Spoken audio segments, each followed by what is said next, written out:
वजीर आजम मोदी के हालिया दौरे फ्रांस और मुत्तहदा अरब अमीरात को बीजेपी ने बताया शानदार। मरकजी वजीर हरदीप सिंह पुरी ने कहा नई बुलंदी पर जा रहे हैं भारत और फ्रांस के रिश्ते। वजीर आजम के यूएई दौरे से भी निकले हैं ठोस नताइज। पूरी दुनिया में भारत का वक़ार बढ़ा रहे हैं पीएम मोदी। बीजेपी सदर जेपी नड्डा ने जयपुर में नहीं सहेगा राजस्थान मुहिम का किया आगाज। राजस्थान की गहलोत हुकूमत को बताया बदुनवानी, नाजबरदारी और जबरोजुल्म की हुकूमत। कहा वोट बैंक के लालच में मुल्क के गद्दारों की हिमायत करने वाली हुकूमत को रहने का हक नहीं।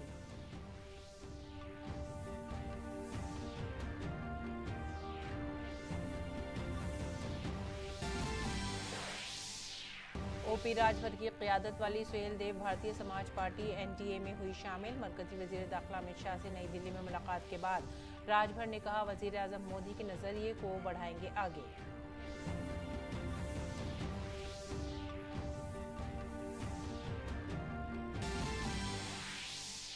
दिल्ली में सैलाब को लेकर बीजेपी ने केजरीवाल हुकूमत से पूछे सवाल। मरकजी वजीर मीनाक्षी लेखी ने कहा दिल्ली हुकूमत की लापरवाही से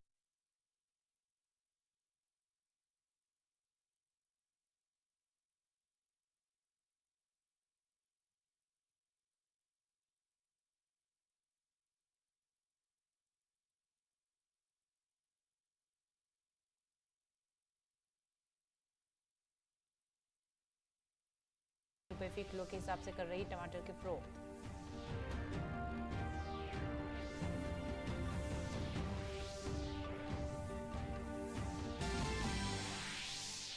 और चेक खिलाड़ी मार्केटा वुड्सोवा बनी विंबलडन की नई खवातीन सिंगल्स चैंपियन। ट्यूनिस की खिलाड़ी ऑनस जबूर को हराकर जीता विंबलडन का खिताब। दूसरी तरफ मर्दों के सिंगल्स के फाइनल में जोकोविच और कार्लोस अल्कराज के बीच होगा खिताबी मुकाबला।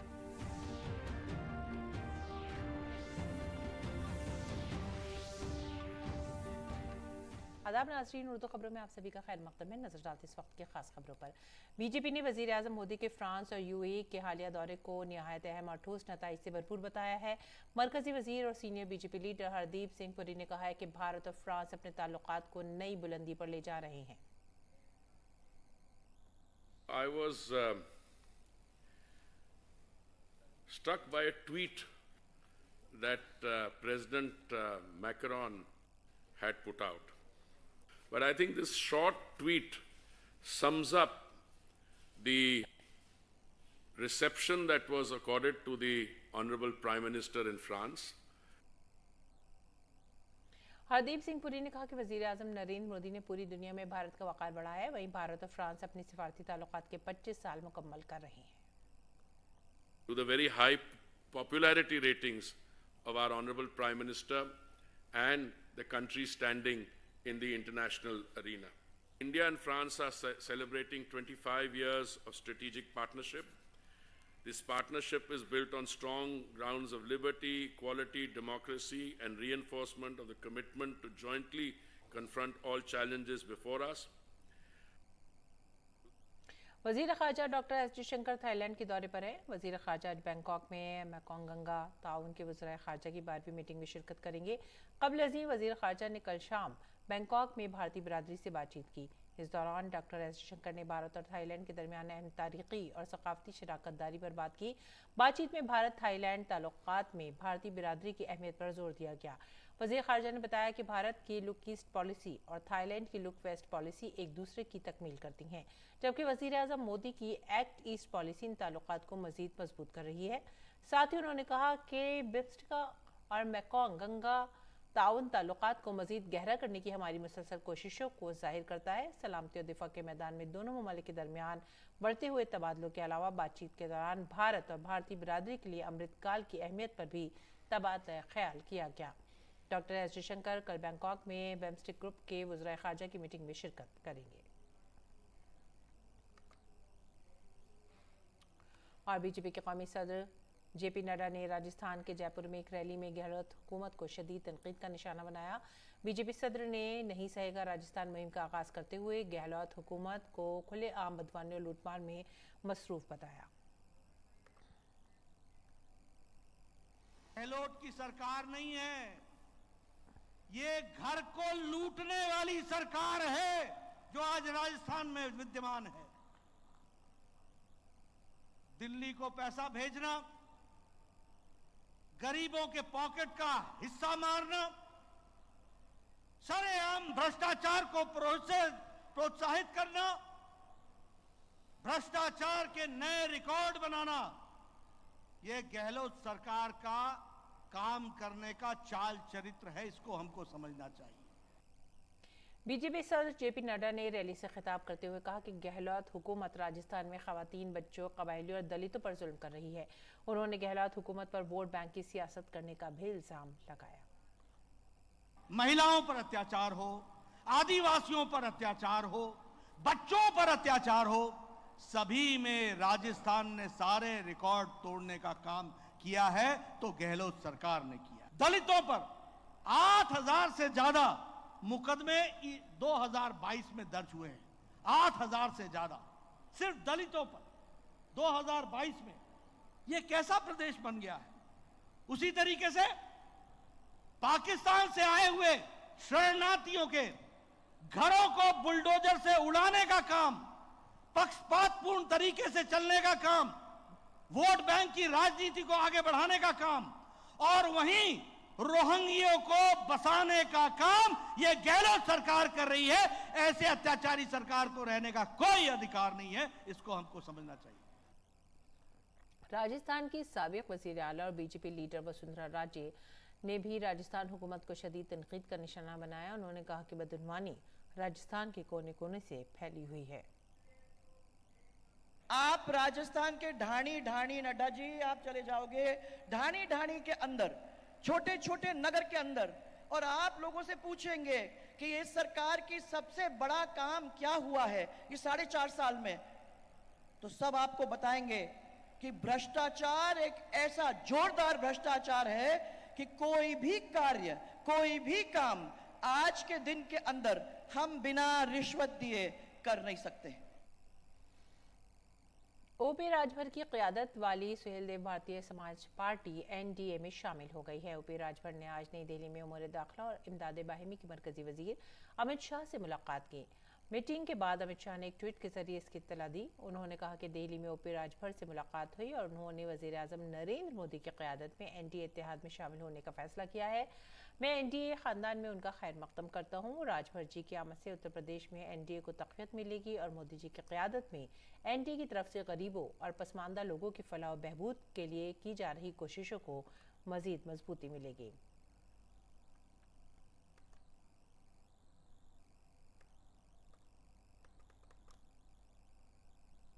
अमित शाह से मुलाकात के बाद मीडिया से बातचीत करते हुए राजभर ने वज़ीर आज़म मोदी के नज़रिए को आगे ले जाने की बात कही।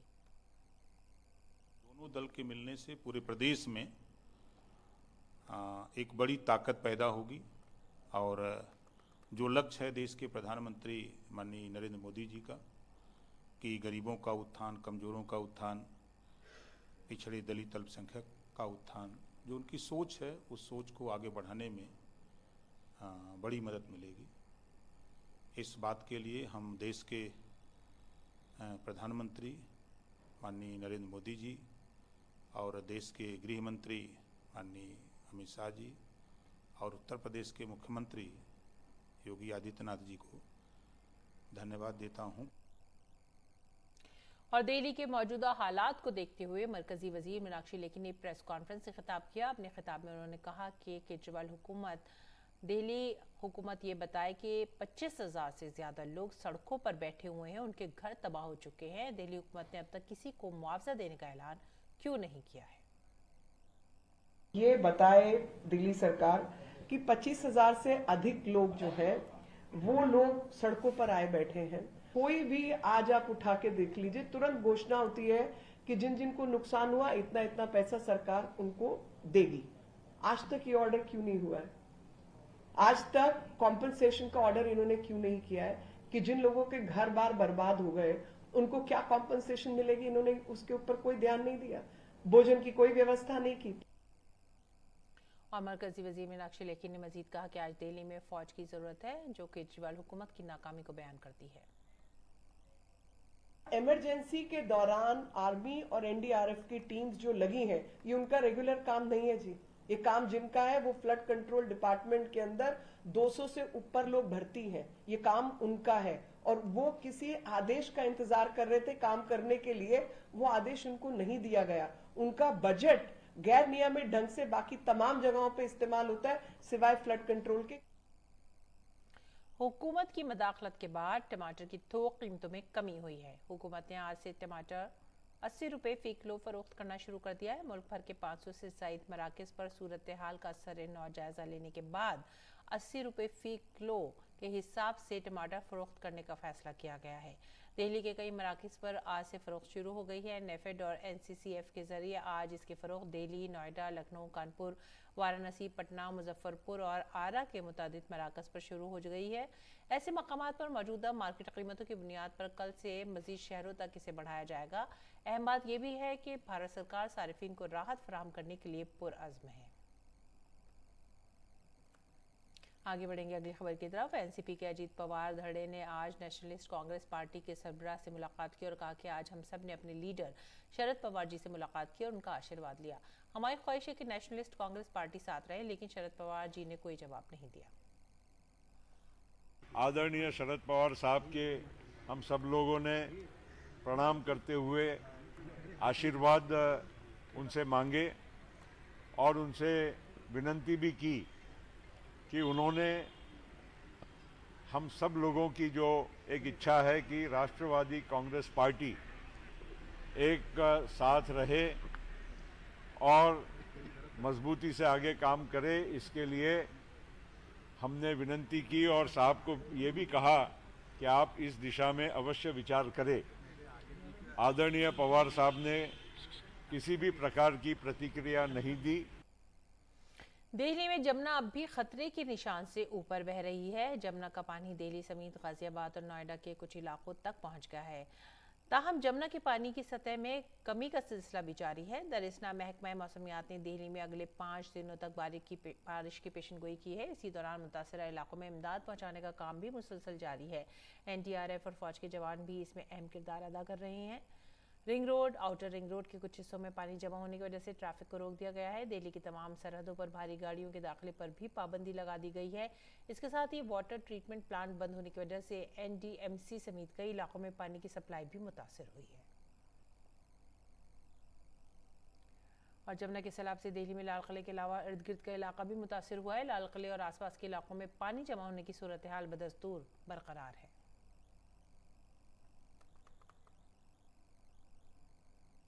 दिल्ली के लेफ्टिनेंट गवर्नर विनय कुमार सक्सेना ने सैलाब से मुतासरा राजघाट इलाके का मुआयना किया। राजघाट पहुंचकर लेफ्टिनेंट गवर्नर ने सूरत हाल के बारे में दरियाफ्त किया। इसके साथ ही लेफ्टिनेंट गवर्नर विनय कुमार सक्सेना ने जरूरी हिदायत भी जारी की। और दिल्ली में पानी की सतह कम होने के बाद ज्यादा पानी जमा होने की वजह से बंद किए गए रास्तों को भी खोला जा रहा है।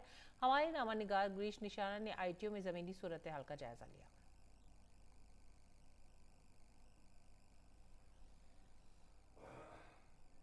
देश की राजधानी दिल्ली में यमुना नदी का जल स्तर लगातार घट रहा है। जहां यमुना नदी 208.66 मीटर पर पहुंच गई थी, तो वही अब 206 मीटर के आसपास पहुंच गई है। यानी करीब 2.5 मीटर दिल्ली के अंदर यमुना नदी का जल स्तर कम हो चुका है। आप यहां देख सकते हैं, मैं इस समय ITO पर हूं। ये विकास मार्ग के लिए रास्ता जाता है जो पूरी तरह से बंद कर दिया गया था। हालांकि यहाँ जल भराव की स्थिति जरूर है, लेकिन इसे खोल दिया गया है, जिसकी वजह से लोगों को थोड़ी राहत मिली है आने जाने में। कुछ लोग हमारे साथ हैं, बात करते हैं कि अगर ये रास्ता नहीं खुला होता तो हमारे को निजामुद्दीन, सराय काले खां, लाजपत नगर, लगभग पूरी दिल्ली का एक भ्रमण करके फिर जो हमारा काम 10 मिनट में होता था वो 1 घंटे में हो रहा है। हम आगे उम्मीद यही करते हैं भी 2.5 मीटर लेवल घटा है और आगे भविष्य में ये और 2-2.5 मीटर और घट जाए ताकि रास्ता खुल जाए, पब्लिक को सहूलियत हो जाए। अभी रास्ता खुलने से बहुत अच्छा सहूलियत हो गई है। आदमी 10 मिनट में लक्ष्मी नगर पहुंच जा रहा है, नहीं तो 1 घंटे का काम था। पूरी दिल्ली में घूमते हुए लोगों को जाना पड़ रहा था, लेकिन अब राहत भरी खबर ये है कि जिस तरह से लगातार यमुना के अंदर 2.5 मीटर से ज़्यादा पानी कम हुआ है, उसने जल भराव की स्थिति जरूर पैदा की है, लेकिन अब फिलहाल जगह जगह के जो रास्ते बंद थे उन्हें खोल दिया गया है। कैमरामैन राजेश शर्मा के साथ गिरीश निशाना, DD न्यूज, दिल्ली। और बीजेपी ने दिल्ली में सैलाब की सूरत हाल को लेकर केजरीवाल हुकूमत पर सवाल उठाए हैं। बीजेपी के कौमी जनरल सेक्रेटरी और रियासती इंचार्ज दुष्यंत कुमार गौतम ने कहा है कि पहले भी इससे ज़्यादा पानी छोड़ा जाता था, लेकिन पहले नाले और नदियां साफ होती थीं तो ये मसला नहीं होता था। बाढ़ की स्थिति दिल्ली में आ गई। और ये नहीं है, इससे ज़्यादा पानी पहले भी छोड़ा गया, 2019 में भी छोड़ा गया, लेकिन होता क्या था कि नाले साफ़ हो जाया करते थे, नदी साफ़ हो जाया करती थी, उनको डिस्पोज मिल जाया करता था, तो ऐसी समस्या नहीं होती। लेकिन इन्होंने जो नाले साफ़ करने चाहिए थे उसका पैसा में भ्रष्टाचार कर कर वो नाले साफ़ नहीं कराए, सीवर साफ़ नहीं कराए, जिसका कारण है कि आज दिल्ली में त्राही त्राही मचा रही है।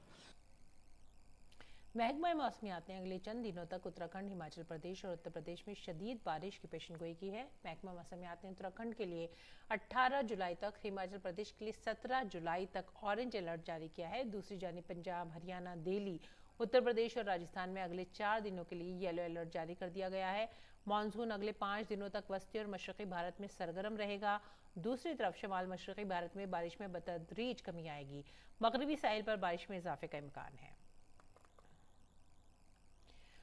बॉर्डर रोड ऑर्गेनाइजेशन ने उत्तराखंड के चमोली में जोशीमठ मलारी हाईवे जमा के करीब एक आरजी पुल बनाया है। माजी में मलारी हाईवे के करीब देवगढ़ नाले में तुगयानी की वजह से यहां बनाया गया पुल पानी में बह गया था। आरजी पुल की तामीर के बाद यहां से गाड़ियों की आमदरफ्त अब दोबारा से शुरू हो गई है।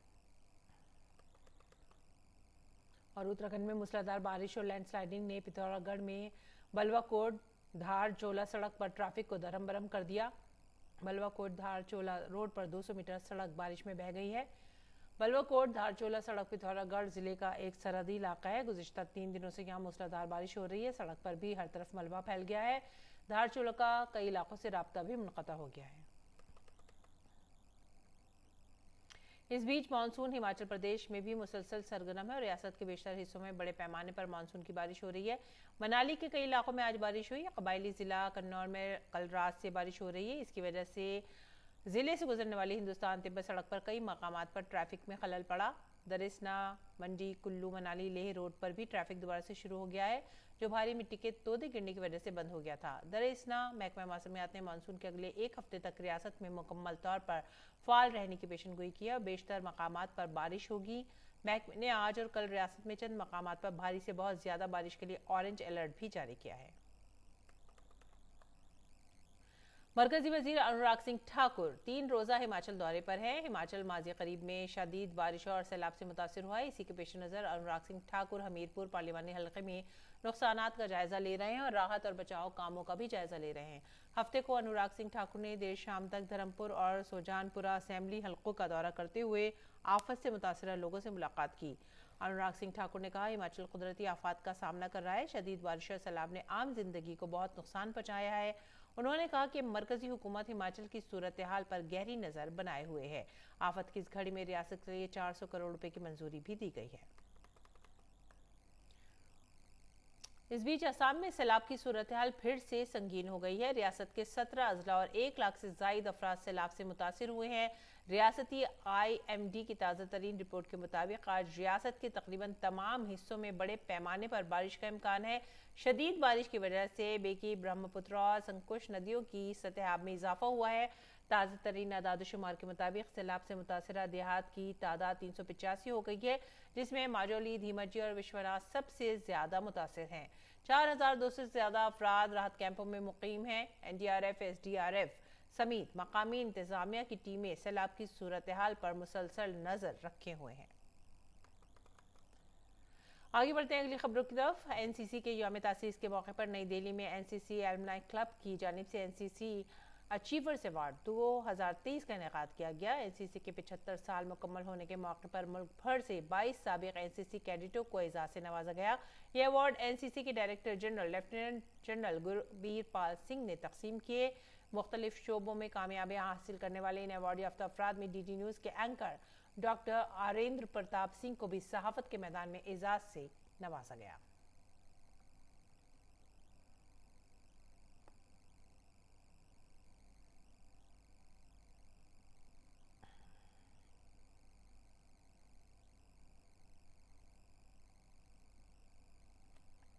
और अब एक अफसोसनाक खबर। उत्तर प्रदेश के मेरठ में कांवड़ियों से भरी डीजे गाड़ी के 11,000 वोल्ट हाई टेंशन तार से टकराने से 6 कांवड़ियों की मौत हो गई है। हादसे में कई कांवड़ जख्मी हुए हैं, जिनमें 3 की हालत तशवीशनाक बताई जा रही है। काबिल जिक्र है कि कांवड़ यात्रा के लिए भवनपुर थाने के नज़दीक राली चौहान के करीब कांवड़ियों की डीजे गाड़ी में हाई टेंशन तार से करंट आ गया। वाकये के बाद कांवड़ियों को अस्पताल में दाखिल कराया गया। मेरठ देहात के एसपी कमलेश बहादुर ने कहा है कि हादसे में जख्मियों का इलाज जारी है। पुलिस इंतजामिया उनकी पूरी मदद कर रही है। 1 जुलाई से श्री अमरनाथ जी के दर्शन करने वाले यात्रियों की कुल तादाद इस साल जुलाई के पहले 15 दिन में 2 लाख से ज्यादा तजावुज कर गई है। अमरनाथ यात्रा के दौरान मजमूई तौर पर 2,08,415 से ज्यादा अकीदतमंदों ने यात्रा की। शनिचर को 15,510 मर्द, 5,034 खवातीन, 617 बच्चे, 238 साधुओं और 2 साध्वियों ने जियारत की। यात्रियों में एक यूक्रेनी खातून भी शामिल थी, जिन्होंने यात्रा से मुतालिक अपने ख्यालात का इजहार किया और लोगों के पुरजोश ताउन के अलावा हमवार और मुनज़्ज़म इंतजामात की सताइश की। मुल्क भर से आने वाले मुसाफिरों के साथ साथ बहुत से दूसरे गैर मुल्की अक़ीदतमंद भी मुक़द्दस गार की ज़ियारत कर चुके हैं। आगे बढ़ेंगे अगली खबर की तरफ। कर्नाटक के हम्पी शहर में G20 शेरपा के मंदुबीन ने विरूपाक्षा स्वामी मंदिर कॉम्प्लेक्स में भारत की मालामाल सकाफती विरसे का मुशाहिदा किया। भारतीय शेरपा अमिताभ कांत ने G20 शेरपा वफ्द की क़यादत की। मंदुबीन का इस्तकबाल मंदिर की हातमी लक्ष्मी ने किया और मेहमानों ने भी लक्ष्मी पर ढेरों प्यार निछावर किया। मंदुबीन ने योगा भी किया। भारत की G20 की सदारत के तहत तीसरी G20 वज़ीर ख़ज़ाना और मरकजी बैंक के गवर्नरों की गुजरात के गांधीनगर में होने वाली मीटिंग के कबल निर्मला सीतारमन और इंडोनेशिया के वज़ीर ख़ज़ाना श्री मलियानी इंद्रावती के दरमियान 2 तरफा मीटिंग हुई। मीटिंग में दोनों ममालिक ने भारत इंडोनेशिया इक़्तिसादी और मालियाती गुफ्तगू शुरू करने का फैसला किया है। आलमी वसाइल पर इफ़ाम व तफ़हीम का इश्तराक करने और 2 तरफा ताउन को फ़रोग़ देने के लिए मुश्तरका तौर पर एक प्लेटफॉर्म बनाने पर भी इत्तफ़ाक़ किया गया है।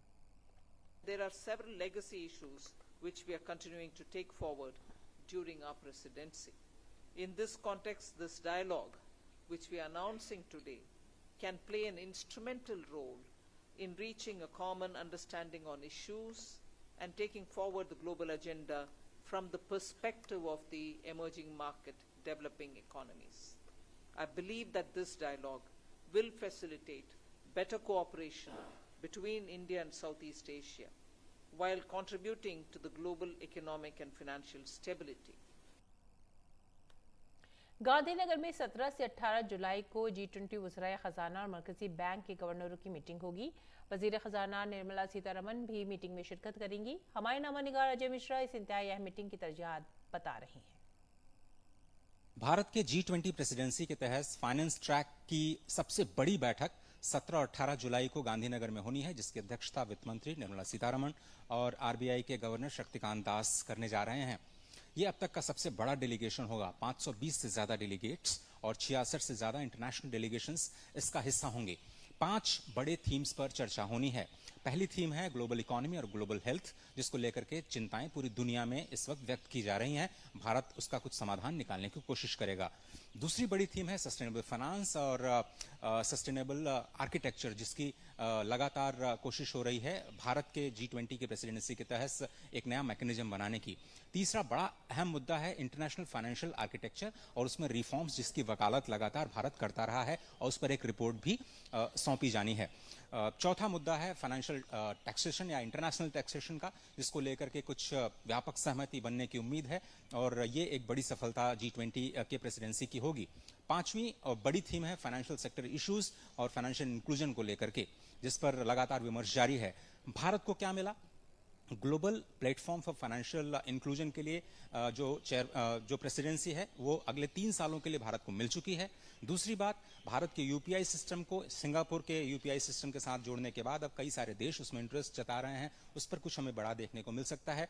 भारत के जो डिजिटल पब्लिक इंफ्रास्ट्रक्चर है उसकी तारीफ लगातार G20 के मोर्चे पर हो रही है और जो CBDC भारत ने बनाया है, सेंट्रल बैंक डिजिटल करेंसी, उसका एक नया मॉडल पूरी दुनिया के सामने है। वहां पर भी कुछ आपको कॉन्क्रीट देखने को इस आउटकम डॉक्यूमेंट में मिल सकता है।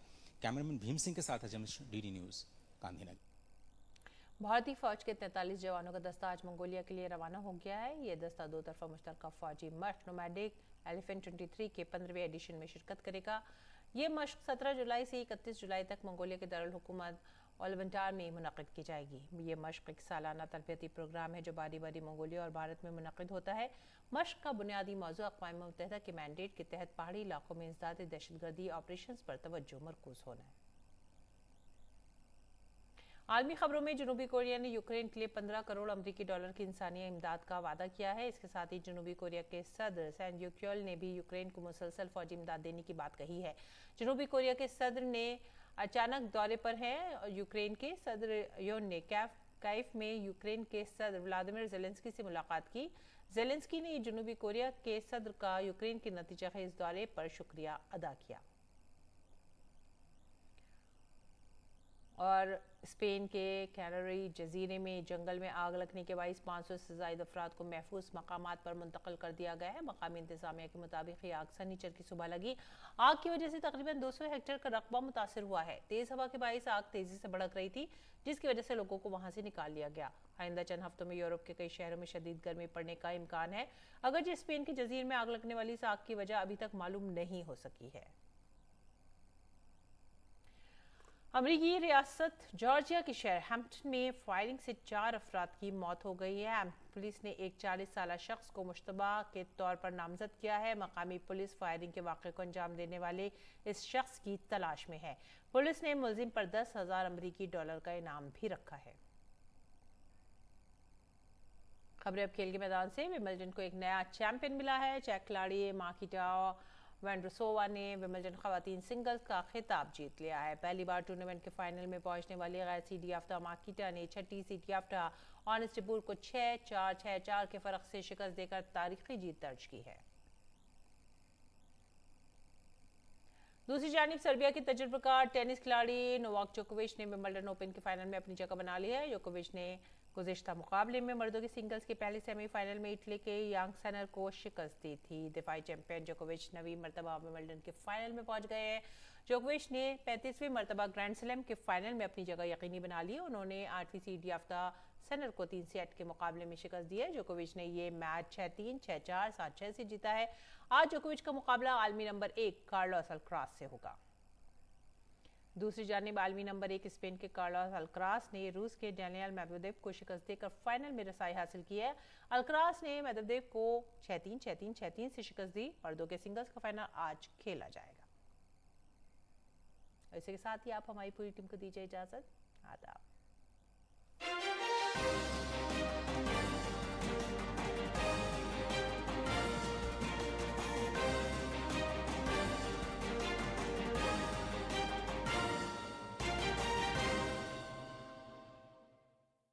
खेलों के लिए